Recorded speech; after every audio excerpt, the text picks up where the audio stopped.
Sports Extra starts now. Sponsored by New West Sports Medicine and Orthopedic Surgery. Well, Mother Nature can't hold us back, at least not all the way. Nate Brown alongside Nicole Weaving here on Sports Extra, where we've been white-knuckle driving to get you that prep action all night long. The temperatures weren't the only things dropping tonight as one Tri-City girls team looked to heat things up inside. Adams Central girls looking to preserve their perfect record against the Swedes of Gothenburg. The Patriots got rolling out of the gates. Libby Trout drives in hard. First shot won't go, but the second one, she gets her own rebound and that part of a three-point play. But the Swedes kept it close with solid three-point shooting. First, Clara Everett lets it fly from up top.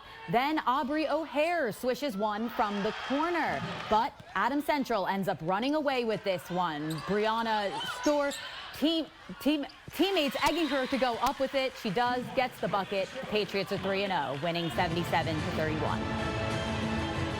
Now, on the other hand, Adams Central boys still searching for their first win of the season over Gothenburg. The Swedes got out to an early lead. Beautiful cut down the baseline from Bronson Long, who lays it in. Carson Rhodes then grabs up Weston, gains miss, and puts it back up as Gothenburg is fired up. But the Patriots would go on an 11-0 run out of a timeout, starting with this Jaden Techmeyer triple. Jacob Eckert then follows that up with a swish from beyond the arc. And how about Paul Fagot battling inside for the layup? This run carries Adams Central to the dub, 52-43.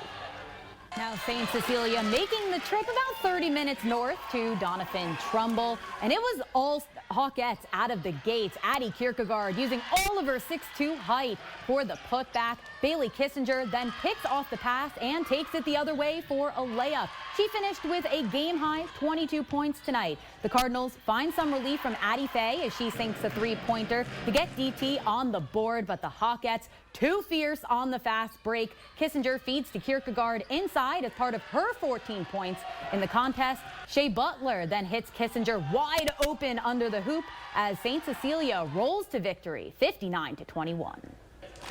And Crete travels to Northwest to take on the Vikings. Crete up 7-10 before the half. However, the Vikings' number 10, Whitney Lohman, takes it to the hoop. Northwest, though, still down 17-12.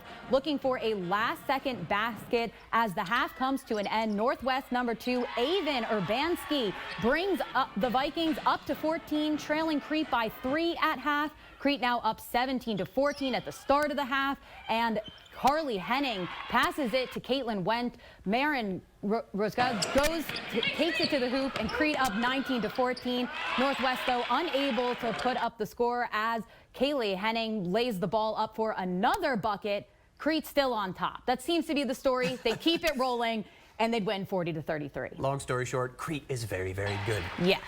SEM looking for a statement win going against Elm Creek to start this Friday night. Jason Guthert not getting anything easy. It's a block by the Buffaloes, but he sticks with it for the putback. Then the Mustangs find themselves on the break. Creighton line breaking out the NBA street moves. Get you a couple trick points there. 2 more for the visitors. Elm Creek, though, no worries. Carter Erickson gets it on the slash, bodies his way inside. Nice bucket through the trees for the home team.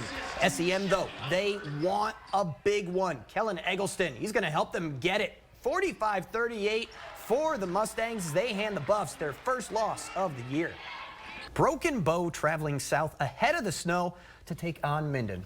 An intriguing contest in the girls matchup as both teams come in undefeated, with Minden near the top of the C1 wild card point standings at 3-0. Bow with 2 up and none down. So the Whippets pulling out all the stops on their home floor to stay at the top of those same charts.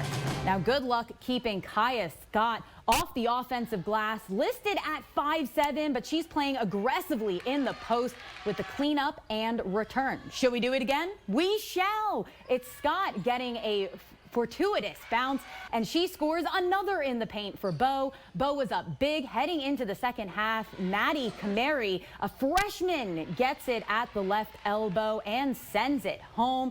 This was all over, but the freshman shows off the future at Minden High with a steal and score the other way. Broken Bow wins by 30, 54-24. And now we've got Minden boys facing off against Broken Bow, so same matchup. Teamwork makes the dream work. The Whippets pass the ball over to Rallen Holston, shoots and hits the top of the board and the basket for the boys in white. Now Minden with the ball again, gets the ball to Braden Schroeder for the basket off the backboard. The backboard, their friend. Broken Bow taking full advantage of the Whippets, passing the ball. Carson Fox gets a hold of the ball, takes it back to his side of the court for an Indian basket, and then Carson Fox again gets a hold of the ball and another one. There you go. And your final score, 56-51 in favor of Minden. Holdredge with a tough challenge. They're hosting the Minutemen of Lexington. Drew Trouse working on his no-look passing game. Dishes to Dowd, and the junior calmly knocking this one down. He's not the only one who can pass, though. Garrett Johnson slips it inside to Kegan Stanky, who avoids the pressure for a pair off glass. You want to talk about avoiding pressure? Isaac Scharf has 3 guys collapse on him, so he finds the open man. Jace Carpenter collects and goes off the backboard for a pair of his own. Then Caden Broker doing what he can, feeds it to the corner where Johnson has plenty of daylight. Cash money triple for the freshman. Not enough to own this one. 60-40, Lexington, your final. On the girls' side of things, same 2 teams going toe-to-toe. Sarah Treffer looking like a woman possessed with the handles. She avoids 2 defenders, goes high off glass for a pair. Good stuff from her. Loose ball on the other end now. Avery Hurlbert gathers it and goes baseline. Avery Hurlbert gathers it and goes baseline. Floater alert. Beautiful touch for the sophomore. The Dusters, they get position inside. Brooklyn Burney with a drop step and powers up for 2 points of her own. And it's some sweet passing around the horn. They get it down low to Burney once more. She knows what to do with it. The Dusters dust the Maids 45-19. And now we got the Centurions taking on Central City.